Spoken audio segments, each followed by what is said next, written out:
Shalom. Blessed morning. Blessed morning.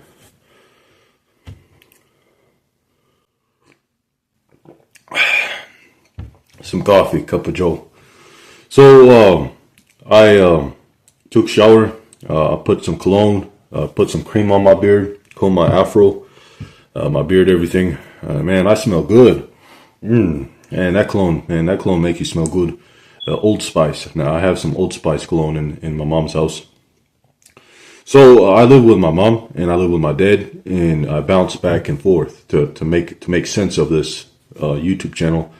I live with both. So I live with my mom for about 2 or 3 weeks. Then I bounce to my dad. I stay there for 2 weeks and I bounce back to my mom.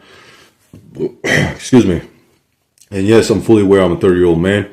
I should be living on my own, paying my own bills, all that. But excuse me, in time I will get there. Right now, Voc Rehab is helping me find a job. So until they find me a job, Voc Rehab, because I signed up for Voc Rehab, I applied at like 9 different jobs. I could not find a job. I actually had to call one of the job managers to set up an interview, and he would not set up an interview. So the next option was sign up for Voc Rehab to help me find a job. And now I went through the process, everything. They should be helping me find a job real soon. So hopefully I work at like Home Depot or Lowe's department store, or some back like where I used to work at Lowe's. I used to work at Lowe's store, some labor, work. And I don't mind working back in Walmart. I used to work at Walmart. I used to work at Hy-Vee. I used to work at some fast food restaurants. I've had a couple jobs in America. It didn't last long. But at least, when you start working, try to make it consistent. And that's what I learned in life. Make it last long. So you have a good reputation in your job record. And so, yeah, they're helping me find a job. And so I can't wait. I need to be working. I love to work. Earn that money, that reward of getting that money, put it into your bank, direct deposit into your bank. That feels amazing. I don't want to hear that. That's a strong reward. Like I earned that money. That feeling. You earned it through hard work, and it feels good when you work hard and you earn it. That's like the reward feeling feels amazing. It feels like you just climbed up a mountain or something, So I love working hard. I love to earn my stuff. The world don't owe me nothing. I was taught those values at a young age. World don't owe you nothing. You have to earn it. You have to put out. You get what you put out. I was taught those values from my dad and my mom at a young age. Now I'm a 30-year-old man. And a lot of Africans have those values. It's not just Ethiopians or Nigerians and people from Ghana or Congo or even Jamaicans. No. A lot of black people who are immigrants have those values.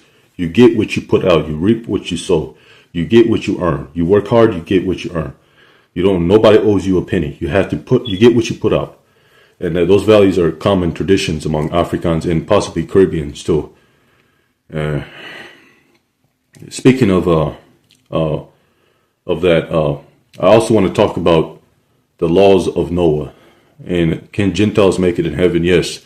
It does not matter what race you are. It does not matter what race you are of a Gentile. White person, black person, Hispanic person, Asian person, biracial person. It don't matter what kind of Gentile you are. If you obeyed the laws of Noah, it's called Noahide laws. Noahide laws.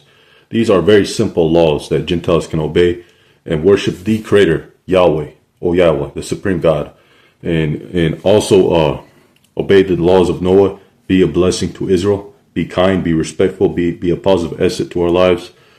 You should make it in heaven, but it's up to God. God is the one that decides if you make it in heaven or hell. But yes, confirmed by the Most High Creator in the Torah, yes, Gentiles can make it in heaven, but it's very seldom they do.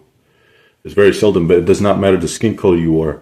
You can make it in heaven, but you got to break out of adultery. That Jesus, pagan Messiah, ain't going to cut it for you. It's going to send you to a lake of fire. It's not but a Roman invented idol. The Romans invented that idol. The man was a prophet. All due respect to the prophet of Judah, the prophet of Nazareth. The man was a prophet, and people are going to question, how is he a prophet? Why is he not the son of God? The man was a prophet, and I did my study. I know who his biological father was, the prophet.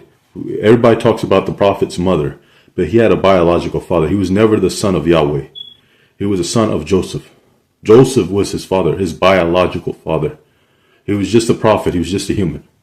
And if you want to say he's not a prophet, then why did the other prophets do miracles? Moses, Elijah, Enoch.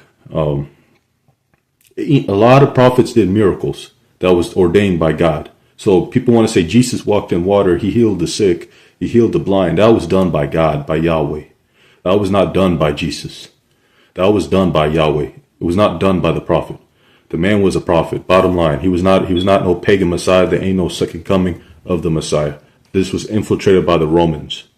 And the Romans did trick a lot of people, billions of people, into believing this pagan Messiah, which is leading people to the lake of fire. If you want to make it in heaven and you a Gentile, you a white person, you a Hispanic person, you a black person, that's a Gentile, you a biracial person, don't matter who you are. If you want to make it in heaven, obey the laws of Noah. These were laws given by Yahweh, the supreme creator, to Noah. These are simple laws. There's more laws and commandments I have to obey as an Israelite. Because, like, for example, no piercings and tattoos. I have no piercings, no tattoos. Why? But a lot of Gentiles have piercings and tattoos. See, that's what I'm saying. There's certain laws I have to obey. I'm kind of sweating a little bit. Just took a shower. But yeah, certain laws that only Gentiles can obey because they made crooked. They get a certain limit of laws because they made crooked. Hopefully that makes sense. They have a hard time. They cannot obey all the laws and commandments of the Most High Creator. They can only obey a certain limit of laws.